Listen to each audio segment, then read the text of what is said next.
ఈరోజు మనము ఆహారము ఆరోగ్యము ఫుడ్ అండ్ హెల్త్ అనే విషయాన్ని గురించి తెలుసుకుందాము.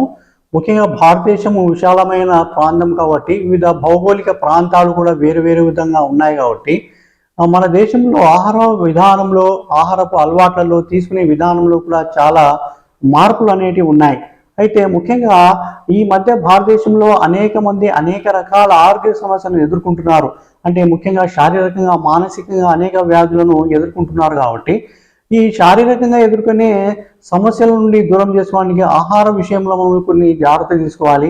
ముఖ్యంగా మనం సరిగా తింటున్నామా లేదా, భౌగోళిక ప్రాంతాలను బట్టి మనము సరైన విధంగా ఆహారాన్ని తీసుకోవాలి. అంటే పండ్లు కూరగాయలు తర్వాత విటమిన్స్ కోసము వివిధ రకాల ఖనిజ లవణాలు తీసుకుంటున్నామో లేదా అనేది కూడా గుర్తుంచుకోవాలి. ముఖ్యంగా మన యొక్క జీవన శైలి అంటే మనం చేస్తున్న పని అనేది పని బట్టి శ్రామికంగా ఉందా లేదా తేలికగా ఉందా అనే విధానాన్ని బట్టి మనం ఆహారాన్ని తీసుకోవాల్సి ఉంటుంది. తర్వాత ఋతువులు సంవత్సరం అంతా కూడా ఒకే రకమైన ఆహారాన్ని తీసుకోకుండా ముఖ్యంగా మనము వివిధ రకాల ఆహార పదార్థాలను ఋతువులకు అనుసారంగా మనం తీసుకున్నట్లయితే ముఖ్యంగా మనం అనేక రకాల ఆరోగ్య సమస్యల నుండి దూరం కావడానికి అవకాశం ఉంటుంది. తర్వాత వృత్తి మనం చేసే పనిని బట్టి కూడా మనం ఉపయోగించే క్యాలరీని బట్టి కూడా మనం ఆహారాన్ని తీసుకోవాల్సి ఉంటుంది. అంటే శ్రామికంగా ఎక్కువగా పనిచేసినట్లయితే ఆహార పదార్థాలు కొద్దిగా ఎక్కువ తీసుకున్నా కూడా మనకు ఎలాంటి ఇబ్బంది ఉండదు.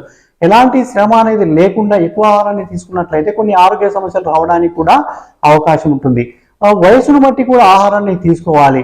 అంటే యువతలో మంచి ఆహారము కొద్దిగా అధికంగా తీసుకున్నా కూడా జీర్ణమయ్యే శక్తి ఎక్కువ ఉంటుంది కాబట్టి వారు ఎక్కువ ఆహారాన్ని తీసుకున్నా సరిపోతుంది. అదే వయసు అనేది ఎక్కువ ఉండే వాళ్ళు కూడా ఆహార విషయంలో కొన్ని జాగ్రత్తలు తీసుకోవాల్సి ఉంటుంది.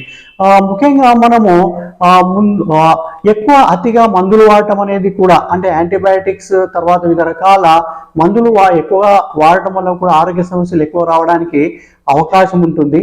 తర్వాత మనము ఏది ఎంత తినాలనేది కూడా కొన్ని నియమాలకు అనుకూలంగా మనం తీసుకోవాల్సి ఉంటుంది.